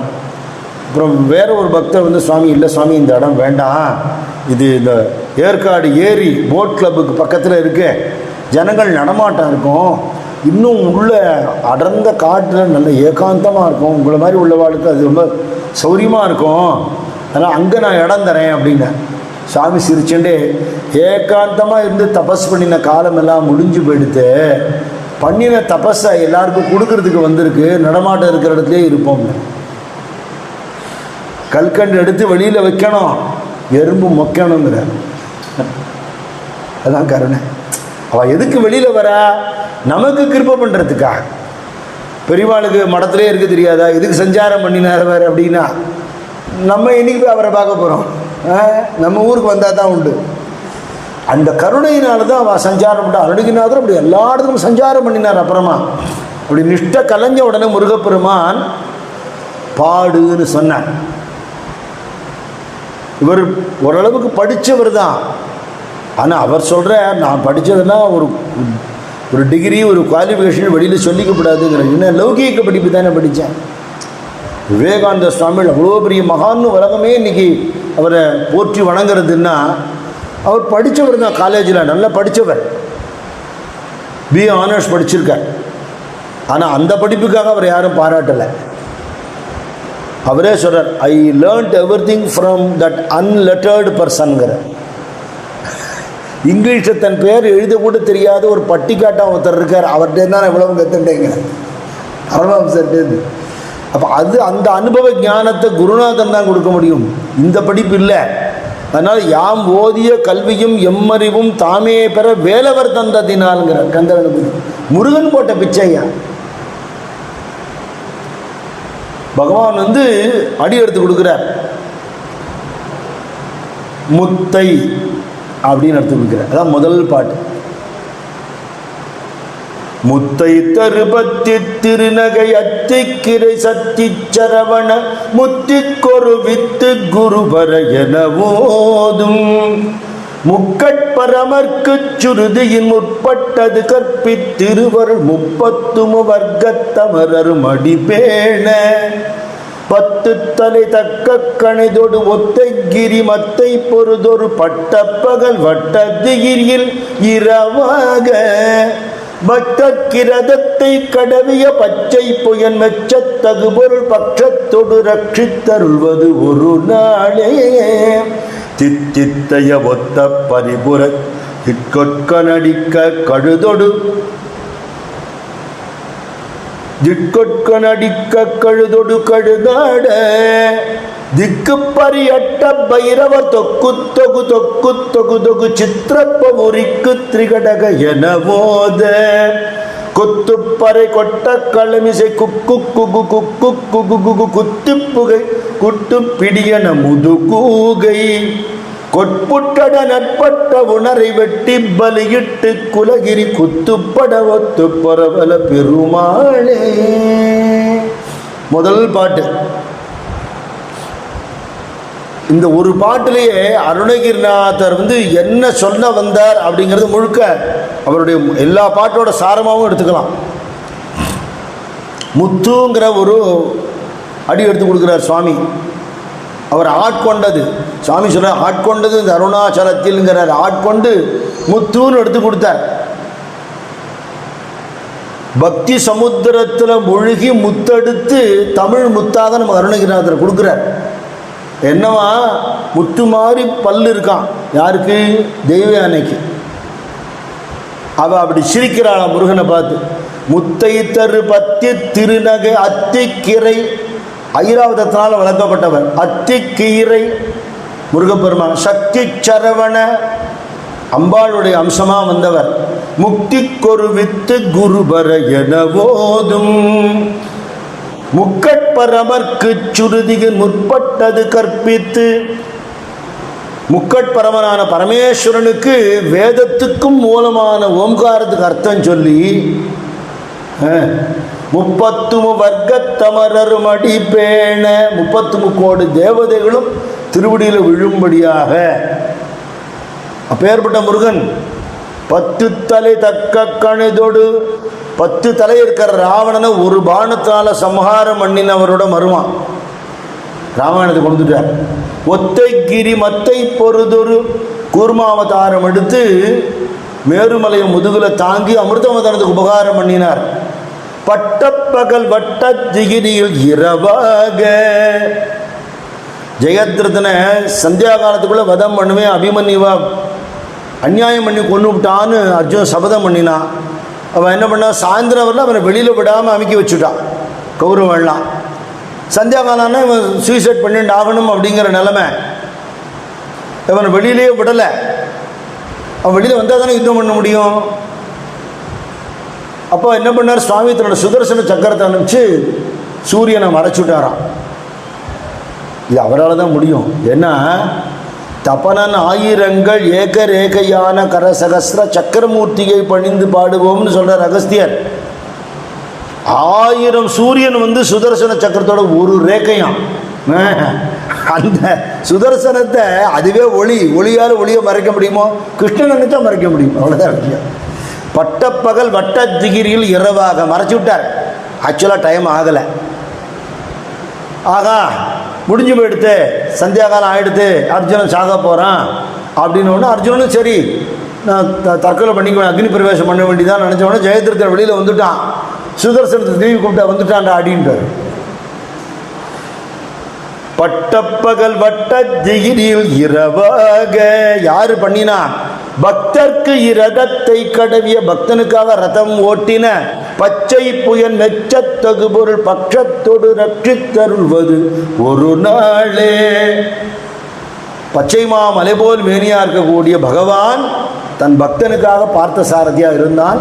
அப்பேற்பட்ட சுவாமி கொஞ்சம் கூடிய என் முருகன். அப்படி எல்லா தேவதைகளையும் அந்தந்த தேவதைக்கு உண்டான மரியாதை குறையாம பாடினார். அருணகிரிநாதரோட ஸ்பெஷாலிட்டி. ஆழ்வார்கள் பாட்டெல்லாம் பார்த்தா பெருமாளை பற்றி தான் இருக்கும். அவருக்கு சமமாக இன்னொரு தெய்வத்தை அவள் ஒத்துக்க மாட்டான். நாயன்மார்கள் பாட்டெல்லாம் பார்த்தா சிவபெருமான் தான் பரம்பொருள், அவருக்கு சமமாக எதையும் ஒத்துக்க மாட்டான். அப்படி முருகனடியார்களும் இருக்கா. முருகனை தவிர வேறு எதுவுமே பரம் இல்லைன்னு சொல்கிறவா. நான் முருக பக்தன் தான், இவ்வளவு பேரோடையும் இருக்கான் என் முருகன்னு சொல்லி ஷண் மதத்தையும் ஷண் முகத்தில் வச்சு வழிபட்டவர் அருணகிரிநாதர் ஒத்ததான். அதுக்கப்புறம் புங்கானு புங்கமாக பாட்டுகள் பொங்கி வருது, பிரவாகமாக வருது. அவருக்குன்னு ஒரு பிளானிங் கிடையாது. மகான்கள் எப்படி இருப்பான்னா, அவளுக்கு ஒரு சங்கல்பம் இருக்காது. பகவான் சங்கல்பம் பண்ணுவார், நீ இங்கே வா அங்கே வான்னு சொல்லுவார். இப்போ அந்த ஊருக்கு போவா. அங்கேயும் இத்தனை நாள் இருக்கணும் அப்படிங்கிற சங்கல்பம் கிடையாது. அங்கேயே இருந்துட்டு இருப்பா. பகவான் பாட சொல்லும்போது பாடுவா, கோவில் பிரசாதம் சாப்பிடுவா, அப்படியே வெளியிலே படுத்துப்பா. எதையும் எதிர்பார்க்க மாட்டா, யார்ட்டையும் எதுவும் தன்னை பற்றி சொல்லிக்கவும் மாட்டா. அடுத்த ஊருக்கு போகிற கட்டளை வந்தால் கிளம்பி போயிடுவான். இப்படி தான் அவள் எல்லாருமே வாழ்ந்திருக்கான். நாயன்மார்களோ ஆழ்வார்களோ இந்த மாதிரி முருகனடியார்களோ தன்னுடைய சங்கல்பமே இல்லாமல் இப்படி வாழ்ந்திருக்கான். இப்படி பகவான் வயலூருக்கு வர சொல்கிறார். அங்கே விநாயக பெருமான் முருகப்பெருமான் ரெண்டு பேரையும் வச்சு பக்கர விசித்திரமணி பொற்கலன இட்ட நடை பக்ஷியனும் முக்ர துரகமுனீப பக்குவமலர்த்தொடையும் அக்குவடு பட்டொழிய பட்டுருவ விட்டருள் கைவடி வேலும் திக்கதும் மதிக்கவரு குக்குடமும் ரக்கை தரு சிற்றடியும் முற்றிய பன்னிரு தோளும் செய்ப்பதையும் வைத்துயர் திருப்புகழ் விருப்பமோடு செப்பன என கருள் கை மறவேனேயே இக்கவரை நற்கனிகள் சர்க்கரை பருப்புடன் நிகழ் பொறியவள் துவரை இளநீர் வண்டச்சில் பயரப்ப வகை பச்சரிசி பிட்டு வெள்ளரி பழம் இடிப்பல் வகை தனி மூலம் மிக்க அடிசில் கடலை பக்ஷணமென கோளொரு விக்கின சமர்த்தன் எனும் அருளாழி வெற்பகுடிலச்சடில விற்பரமரப்பர் அருள் வித்தகமறுப்புடைய பெருமாளே திருப்புகழ் விருப்போடு செப்பன என கருள் கை மறவேனே. முருகனை எப்படி பாடணும், மயிலோட வேலோட முருகப்பெருமானை எப்படி பாடணும்னு எனக்கு அனுகிரகம் பண்ணின அந்த அபய ஹஸ்தத்தை நான் மறக்க மாட்டேன்னு சொல்லி பிள்ளையார் எதிர்க்க என்னென்ன நிவேதனங்கள் வச்சுருக்குன்னு சொல்கிறார். இக்கவரை நற்கனிகள் சர்க்கரை பருப்புடன் நீ எள் பொறி அவல் துவரை இளநீர் வண்டச்சில்ல தேன் வண்டச்சில் பயறு அப்ப வகை பச்சரிசி பிட்டு வெள்ளரிப்பழம் இடிப்பல் வகை தனிமன் இவ்வளவு சமுத்திரம் மாதிரி இருக்குமா, அதை ஸ்நாக்ஸ் மாதிரி எடுத்து சாப்பிட்டுருவாருங்க. மிக்க அடிசில் கடலை பக்ஷணம் எனக்குள் ஒரு விக்கின சமர்த்தன் என மறுநாள். கந்தர் அனுபூதி எழுதும்போதும் ஆடும் பரிவேல் அணிசேவலன பாடும் பணியே பணியாய் அருள்வா. எனக்கு இது ஒன்று தான் என் உத்தியோகம் வேணும், ஒன்றை பாடிண்டே இருக்கணும். தேடும் கயமா முகனீச்சரிவில் சாடும் தனி ஆணை சகோதரனே. அப்படி முருகப்பெருமானிட்ட அவ்வளவு பிரார்த்தனைகள் பண்ணுறார், நமக்காகவும் சேர்த்து. என் வாழ்க்கைங்கிறது ஒன்றை நினச்சிண்டு உன் அடியார்களை வணங்கிண்டு தவ வாழ்க்கையாக தான் இருக்கணும். லௌகீக வாழ்க்கையில் மனசு பிரவர்த்திக்கப்படாதுன்னு பிரார்த்தனை பண்ணுறார். அந்த மாதிரி இருக்கிற அடியார்கள் ஆசைப்படக்கூடாது, ஆனால் அவள் கஷ்டப்படக்கூடாது. ஒரு சட்டிலான ஒரு விஷயம் சொல்கிறார். உன் பேரை சொல்லிட்டு பஜனை பண்ணி உன் பார் நடு ரோட்டில் நிற்கிறான் பார் அப்படின்னு ஒருத்தர் சொல்லிடக்கூடாது. அவர் சத்சங்கத்தில் இருக்கார், நன்னா இருக்கார், அவள் குடும்பத்தில் எல்லாரும் பஜனை பண்ணுறா, பகவானை கும்பிட்றா, நன்னா இருக்கா, நம்ம அந்த மாதிரி இருக்கணும்னு தோணணும் இல்லையா? சத்சங்கத்தில் இருக்கான் பாரு, எல்லாம் உள்ளதெல்லாம் போயிடுத்து, நடுரோடு எவன் வருவான். அதனால் ஒரு பாட்டில் சொல்கிறார், ஐங்கரனை ஒத்த மனம் ஐம்புலம் அகற்றி வளர் அந்தி பகலத்த நிலை அருள்வாயே முருகா அருள்வாயே. விக்னேஸ்வர பகவான் மாதிரி எந்த புறன் நாட்டமும் இல்லாதபடிக்கு ராத்திரி பகல் தெரியாத உன்னை தியானம் பண்ணி பாடுற பாக்கியத்தை கொடு. ஐங்கரனை ஒத்த மனம் ஐம்புலம் அகற்றி வளர் அந்தி பகல் அற்ற நிலை அருள்வாயே. அம்புவி தனக்குள் வளர் செந்தமிழ் வழுத்தே உன்னை அன்போடு தூதிக்க மனம் அருள்வாயே. ஒரு இடத்துல நீ எந்தெந்த ஸ்தலங்கள்லாம் கோவில் கொண்டிருக்க அங்கெல்லாம் வந்து உன்னோட அழகை பார்த்து உன்னை வெளியிலையும் பார்த்து உள்ளையும் பார்த்து பாடுற பாக்கியத்தை கொடு. தங்கிய தவத்துணர்வு தந்தடிமை முக்தி பெற சந்திர வெளிக்கு வழி அருள்வாயே முருகா அருள்வாயே. அந்த உன்னோட கிருபையினாலே எனக்கு கிடைச்ச அந்த தபசு நாட்டம், அதில் மேலே மேலே ஈடுபட்டு இந்த அடிமை வந்து உன்னோட அடிமையான நான் வந்து முக்தி பெறணும். முக்தி பெறதுன்னா என்ன? லௌகீகத்தில் மாட்டிக்காது எப்பவும் சத்சங்கத்திலேயே இருந்து அந்த மோட்ச நிலை ஆனந்தத்தை அனுபவிக்கணும். மனசுங்கிறதுலேருந்து சந்திரன்லேருந்து மனசு உண்டானது, மனசோட எண்ணங்களுக்கு சந்திரனுக்கு தொடர்பு இருக்குன்னு சொல்கிறா. அப்படின்னா அந்த சந்திர வெளின்னு சொல்லக்கூடிய இடத்துல மனம் தாண்டின நிலை, அந்த நிலைக்கு எனக்கு வழி கொடுன்னு சொல்லிவிட்டு அடுத்த வரி இது ரொம்ப அழகான வரி. தண்டிகை கனப்பவுசு எண்டிசை மதிக்க வளர் சம்பிரம வீதத்துடனே அருள்வாயே.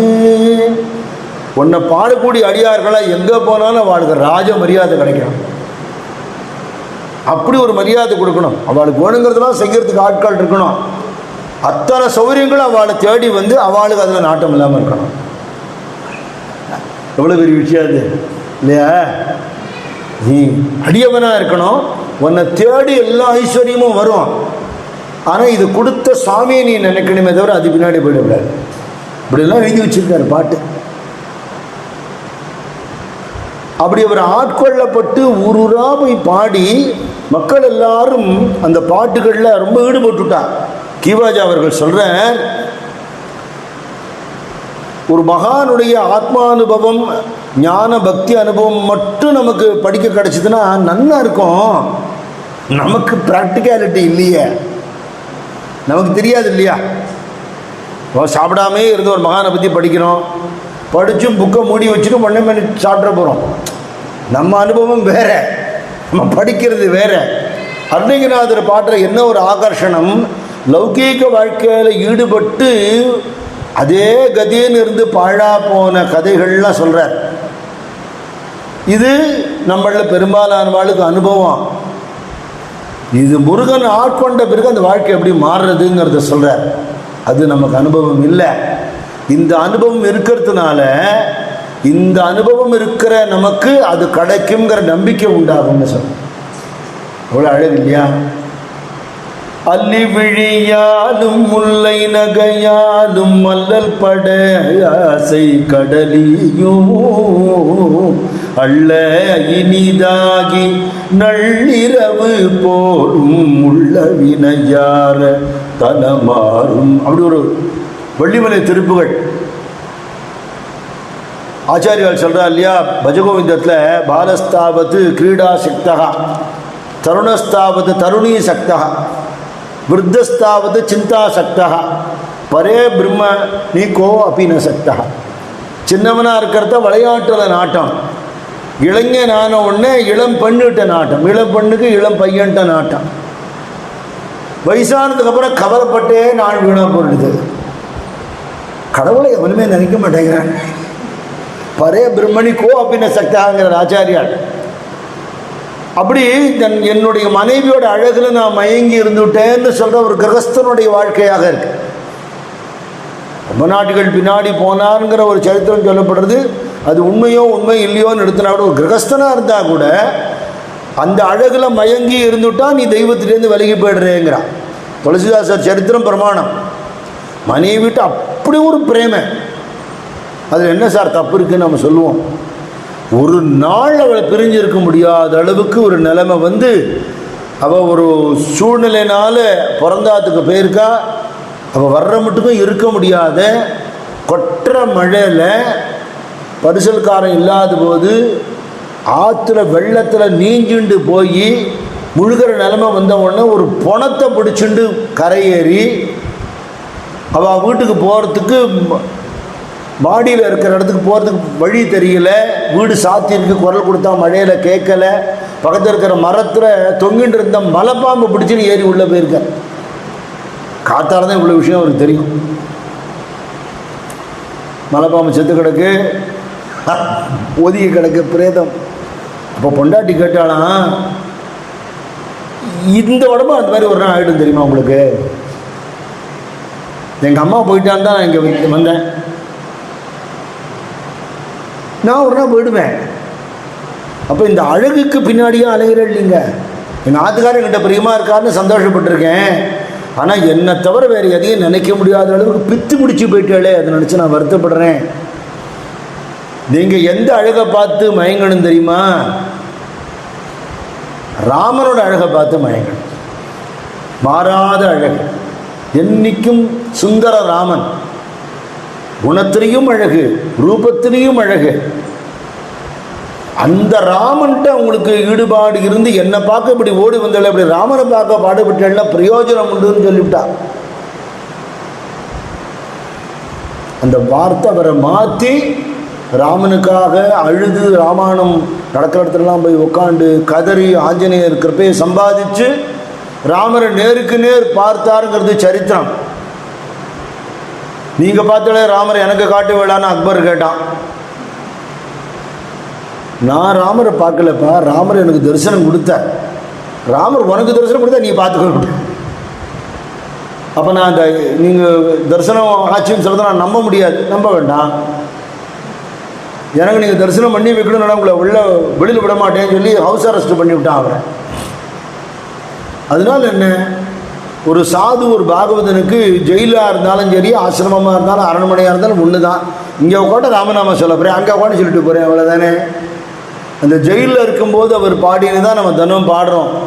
ஸ்ரீ குரு சரண் சரோஜ ரஜ் நிஜ மன முகுர சுதார் பரணோ ரகுவர் விமல யஸ் ஜோதாயக் பலச்சார். ஹனுமான் சாலிசா பாடினார். கோடிக்கணக்கான வானரங்கள் உள்ள வந்து டெல்லி பூரா துவம்சம் பண்ணி விடுது. அக்பர் பயந்து அந்த ஆளை விடியா வெளியில இருப்பான். அப்படி மனைவியிட்ட இருந்த ஈடுபாட்டினால தெய்வத்தை மறந்துடுது, அவள் சொன்னதுனால மாறினதுங்கிறது துளசிதாசர் சரித்திரம். நாராயண தீர்த்தம் மனைவிட்டு அவ்வளவு பிரேமையோடு இருந்தவர். நதி வெள்ளத்தில் அடிச்சுன்னு போகிற ஒரு தருணம் வரும்போது செத்து போகிறோம் தெரிஞ்சு போயிடுத்து, துர்கதி ஆயிடுத்துன்னா நமக்கு இந்த ஜென்மம் வீணாக போயிடுமே அப்படின்னு சன்னியாசத்துக்கான மந்திரத்தை சொன்னேன்னா, சன்னியாசத்துக்கான பிரேஷ மந்திரம் சொன்னால் மறுஜென்மம் ஆகும்னு சொல்லியிருக்கு. அதனால் சன்னியாசத்துக்கான மந்திரத்தை சொல்லிட்டார். அந்த கர்மம் விட்டு போயிடுத்து, ஜலம் அடிஞ்சு கரை ஏறிவிட்டார். ஆனால் அவர் மந்திரம் சொன்னது அவர் போட்டு தான் தெரியும், யாருக்கும் தெரியாது. ஆனால் இவ்வளவு நல்ல குணவதியான இவ்வளோ அழகான பொண்டாட்டி விட்டு சன்னியாசியை போகிறதுக்கு மனசு வருமா? ஆற்றுக்கு வந்துட்டார், கதவை தட்டினார். கதவை திறந்துவிட்டு அவள் கேட்குறா, எப்போ சுவாமி சன்னியாசம் ஆகிட்டாலும் என்கிட்ட சொல்லவே இல்லையே. அப்படி தரிசனம் ஆகிடுது சன்னியாசியாக. அப்படியே கிளம்பிட்டார்னு அவரோட சரித்திரம்.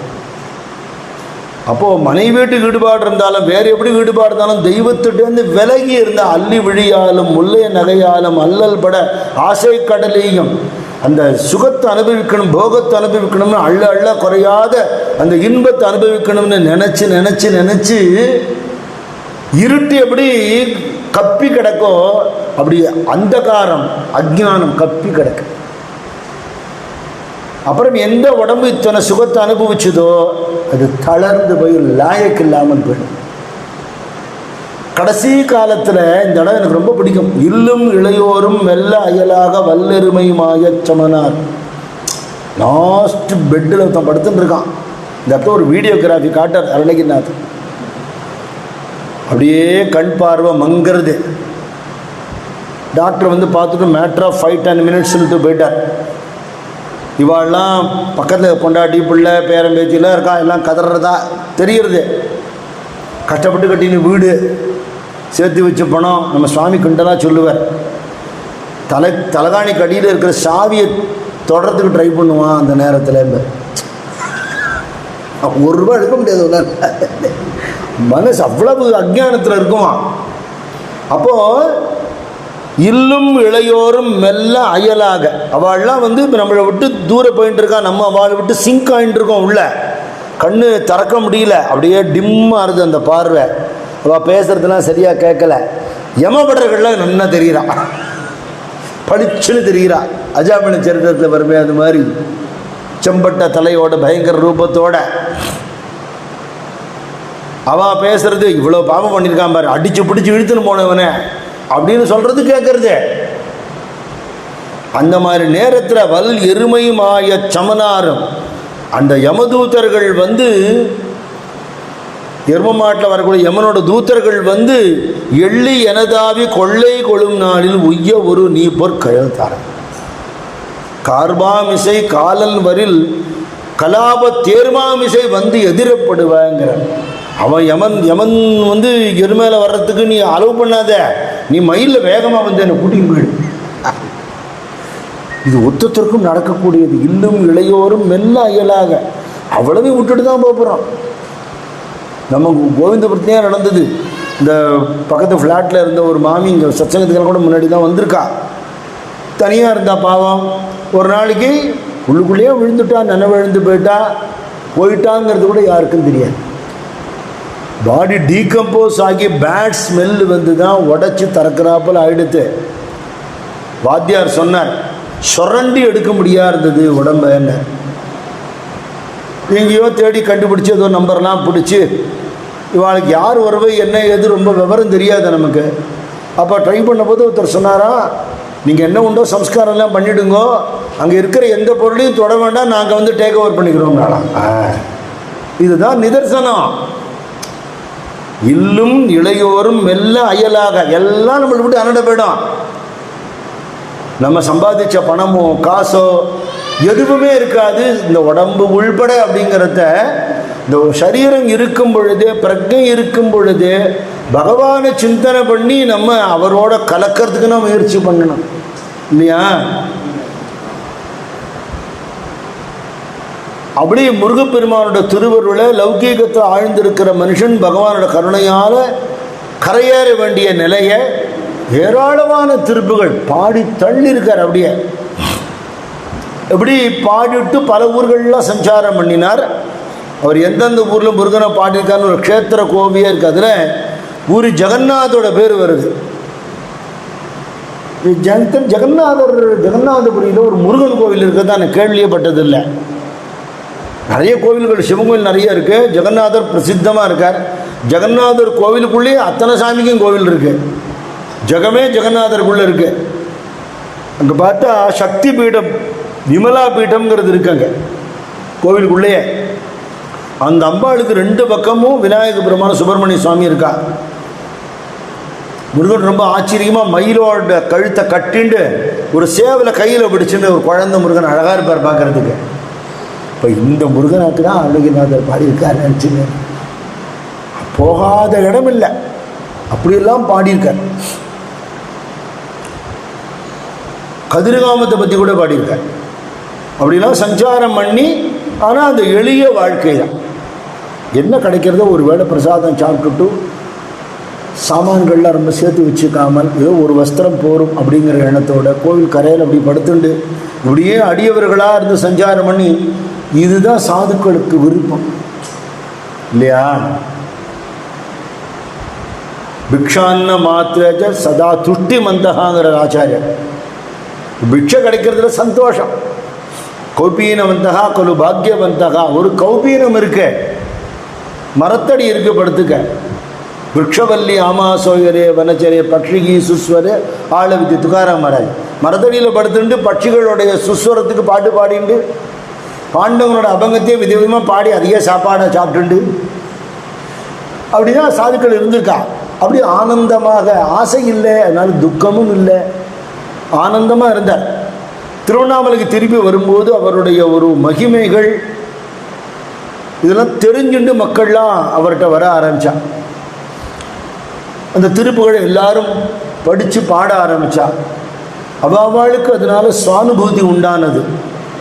நிறைய அடியார்கள் சேர்ந்துட்டா. எனக்கு கதி வேணும்னு கேட்குறவாளுக்கு சொல்கிறேன், படிக்கின்றிலை பழனி திருநாமம் படிப்பவர் தாழ் முடிக்கின்றிலை முருகா எங்கிலை. நீ நாம சொல்ல மாட்ட, அப்படி சொல்றதா இருக்கா இல்லையா, அவள் நமஸ்காரமும் பண்ண மாட்டேன். படிக்கின்றிலை பழனி திருநாமம் படிப்பவர் தாழ் முடிக்கின்றலை முருகா என்கிலை. கந்தர் அனுபூதி கந்தர் அலங்காதான் தெரியாது, சுப்பிரமணிய புஜகம் தெரியாது, முருகான்னு சொல்ல தெரியுமா? அதுவும் தெரியாது, சொல்ல மாட்டேன். முசியாமல் இட்டு மிடிக்கின்றிலை. உன்னை விட கஷ்டப்படுற ஒருத்தன் பார்த்தானா அவனுக்கு உடனே கொடுக்கணும்னு உனக்கு ஏன் தோண மாட்டேங்கிறது? பதுக்கி வச்சுக்கணும் ஏன் பார்க்குறேன்? பரமானந்தம் மேற்கொள்ள விம்மி விம்மி நடிக்கின்றிலை. பஜனையில் சாதுக்களோடு ஆடி பாடி தன்னை மறந்து கண்ணில் ஜலம் கொட்ட விஷ்ணோர் கானஞ்ச நிருத்தியஞ்ச நடனஞ்ச விசேஷத்தை கானு அப்படி குதிச்சு ஆடுற பாக்கியம் எனக்கு என்னைக்கு கிடைக்கும்? லஜ்ஜையை விட்டு நான் கஜ்ஜையை கட்டி கொண்டுனர் புரந்தரதாசன். எதுக்கோ மனுஷன் வெக்கப்பட மாட்டேங்கிறான், தப்பு பண்ணுறதுக்கு, பாவம் பண்ணுறதுக்கு, தூஷணை பண்ணுறதுக்கு. பஜனையில் நாமா சொன்னா நாக்கு அசைய மாட்டேங்கிறது, கைத்துக்கு தாளம் போடணும் போட முடியல, எல்லாரோடையும் ஆடணும்னா ஆட முடியல. அப்படி எல்லாம் பரமானந்தம் மேற்கொள்ள பஜனையில் ஆனந்தத்தோட விம்மி விம்மி நடிக்கின்றலே. ஒரு பாட்டு பாடினா கத்கதமாகி தொண்டை தழுதழுக்கணும். கோபாலகிருஷ்ண பாகவதர் அப்படி பஜனை பண்ணியிருக்கார், திருடமூர்த்தி வெங்கட்ராம பாகவதர் அப்படி பஜனை பண்ணியிருக்கார். இந்த பக்கத்து கிரகத்தில் தான் அவர் வெங்கட்ராம பாகவதர் இருந்தாராம், பக்கத்தில் இருக்கிற வீட்டில். இன்றைக்கி அந்த மாதிரி உருகி பாடுற பாகவதால் இருக்கா? நம்ம திருவிஷம் ராமகிருஷ்ண பாகவதர் உள்பட பாடும்போது கத்கதமாகி கதறி பகவானுக்காக பாடுறது. எங்கள் குரு பஜனை குரு ராமாஜி அப்படி பஜனை பண்ணி நாங்கள் பார்த்துருக்கோம், கண்ணால் பார்த்துருக்கோம். அந்த பாவம் உனக்கு வரல அப்படி சொல்லிட்டு, நெஞ்சமே தஞ்சம் ஏது நமக்கு நீயே. எனக்கு பக்தி பாவம் இல்லை, இருக்கிறவாள் ஒரு நமஸ்காரமும் பண்ண மாட்டேன், ஒரு பாராயணம் பண்ண மாட்டேன், ஒரு நாமா சொல்ல மாட்டேன், ஒருத்தருக்கு ஒரு பொருள் கொடுக்க மாட்டேன், உனக்கு ஏதுரா கதின்னு கேட்குறாங்க. இடித்து பேசுறது, எடுத்து சொல்கிறது. ஜனங்கள்லாம் அவர்கிட்ட ரொம்ப ஈடுபட்டு போயிட்டா. அப்போ பிரபுடதேவ மகாராஜனுங்கிற ராஜாவோட ஆட்சி நடந்துருக்கு திருவண்ணாமலையில். அந்த ராஜாவுக்கு ஒரு அட்வைசர், ஒரு குரு. குரு எப்படி இருக்கணுமா, நம்மளை மேல் நிலைக்கு கூட்டின்னு போகிறவராக இருக்கணும், நம்மளை கீழே அமுத்துறவனாக இருக்கக்கூடாது இல்லையா? யார்ட்டையாவது குருன்னு சரண்டர் ஆகிடலாமான்னா, யாருக்கு ஆசைகள் இல்லையோ, யார் புலன்களை அடக்கினவாளோ, யார் சாந்த குணத்தோடு இருக்காளோ, யார்ட்டையும் விரோத பாவனை இல்லையோ, எல்லாரையும் சமமாக பாவிக்கிற ஞானிகள் யாரோ அவளை தான் குருன்னு எடுத்துக்கணும். பிரமாதமாக பேசுகிறவாளோ, நிறைய படித்தவாளோ மகானாக இருக்கணுங்கிற அவசியம் இல்லை இல்லையா? நல்ல ஆரேட்டராக இருக்கலாம், பெரிய ரைட்டராக இருக்கலாம், அது வெறும் நாலேஜ், அது பிரயோஜனம் இல்லை. அனுபவ ஞானியாக இருக்கணும். அது எப்படி தெரிஞ்சுக்கலான்னு ஒருத்தர் கேட்டார் ரமண பகவானை. அந்த சன்னிதானத்தில் உட்காண்டா அவன் மனசு தானே அடைங்கணும், அதான் பிரமாணம் விட்டார். ஒரு ஞானியோட சன்னிதானத்தில் உட்காரும் பொழுது ஒன்று அறியாமல் மனசு அடைங்கணும். அவர் கிரகஸ்தரா சன்னியாசியான்னு பார்க்காத, என்ன ஜாதின்னு பார்க்காத, என்ன அந்தஸ்துன்னு பார்க்காத, ஞானியாக தான் பார்க்கணும் இல்லையா? அப்படி இருந்துட்டா தேவையில்லை. சம்பந்தாண்டான்னு ஒருத்தன் சமண மதத்தை ஃபாலோ பண்ணிட்டு இருந்தான். வெளியில் உள்ளுக்குள்ள அம்பாளுடைய ஒரு பயங்கரமான ரூபம், பத்ரகாளி ரூபத்திலேயே ஒரு பலி கேட்குற ஒரு ரூபம், அந்த மாதிரி ரூபத்தை ரகசியமாக உபாசனை பண்ணிட்டு இருக்கான். மந்திர சித்தி உள்ளவன். இவனை தான் குருவாக வச்சுருக்கான் ராஜா. இவனுக்கு அருணகிரிநாதரை கண்டு ஆகாமல் போயிடுது. அருணகிரிநாதருக்கு யார்ட்டையும் விரோதம் இல்லை. நம்ம சுவாமி சொல்வார், நல்லோரை நாடு அல்லோரை வெறுக்காதேம்பர். நல்லவாளை தேடிப்போ, நல்லவா இல்லாதவா யாராவது இருந்தால் அவள் பக்கம் போகாதேன்னு கூட சொல்லலை. குருநாதா அவளுக்கு பக்தி வரட்டுமே வேண்டிக்கும், அவள் சத்சங்கத்துக்கு வரட்டுமே. நான் இப்படி சத்சங்கத்துக்கு வந்து தானே நான் உருப்பிட்டுருக்கேன், அது எல்லாருக்கும் கிடைக்கட்டுமே அப்படி வேண்டிக்குவேங்க. அது மாதிரியான ஒரு பாவனை இவருக்கு. அவள் அப்படி இருக்க மாட்டா இல்லையா? ஒரு நாள் கோவிலுக்குள்ள அருணாச்சலேஸ்வர் எல்லாரும் போய் கும்பிட்றா, என்னதான் இருக்குது இந்த சாமிட்டான்னு தெரியலையே அப்படின்னு ராஜா கொடுத்துருக்கிற பல்லக்கில் ஏறி மரியாதை இல்லாமல் அப்படி கோவிலுக்குள்ளே வரான். கோவிலுக்குள்ளே அப்படி வரலாமா? ராஜகோபுரம் தாண்டி அருணகிரிநாதர் உட்காந்து பாடிண்டு அர்த்தம் சொல்லிட்டு இருக்கா. பக்தர்கள்லாம் உட்காந்துருக்கா. யார் இருந்தாலும் அப்படின்னா அருணகிரிநாதர் நம்ம ஊர் பையன்தான், முருகன் அருள் கிடச்சி கொடுத்துங்கிறா. அவன் சொன்னாலும் நம்புவாங்க ஜனங்கள்லாம், முருகனையாவது பார்க்குறதாவது அப்படின்னு சொல்லிட்டு இருக்கான். இப்படி போகிறத இவர் பார்க்குறார். இது யார் இப்படி பல்லக்கில் போகிறா? ராஜகுரு சம்பந்தாண்டான் அப்படின்னா. கோவிலுக்குள்ளே இப்படி போகக்கூடாது, இது தப்பு இல்லையோன்னு அந்த பல்லக்கு முறிஞ்சு விடுத்து பொட்டு கீழே விழுந்துட்டான். எல்லோரும் கொல்லுன்னு சிரிச்சுட்டு அவனுக்கு அவமானமாக போயிடுது. கோவிலுக்குள்ளே போகாமல் வெளியில் போயிட்டான். இந்த அருணகிரிநாதரை பழி வாங்கணும்னு நினச்சிட்டான். அவன் பழி வாங்கிறதுக்கு அவன் பண்ணின காரியம் பூரா முருகன் அருளாக மாற்றினார். அதை நம்ம அடுத்த மாதம் சத்சங்கத்தில் பார்க்கலாம். வெற்றிவேல் முருகனுக்கு ஹரஹரோஹர. சத்குருநாத் மகாராஜ் கி ஜெய். ஞானானந்தா ஞானானந்தா சத்குரு ஞானானந்தா.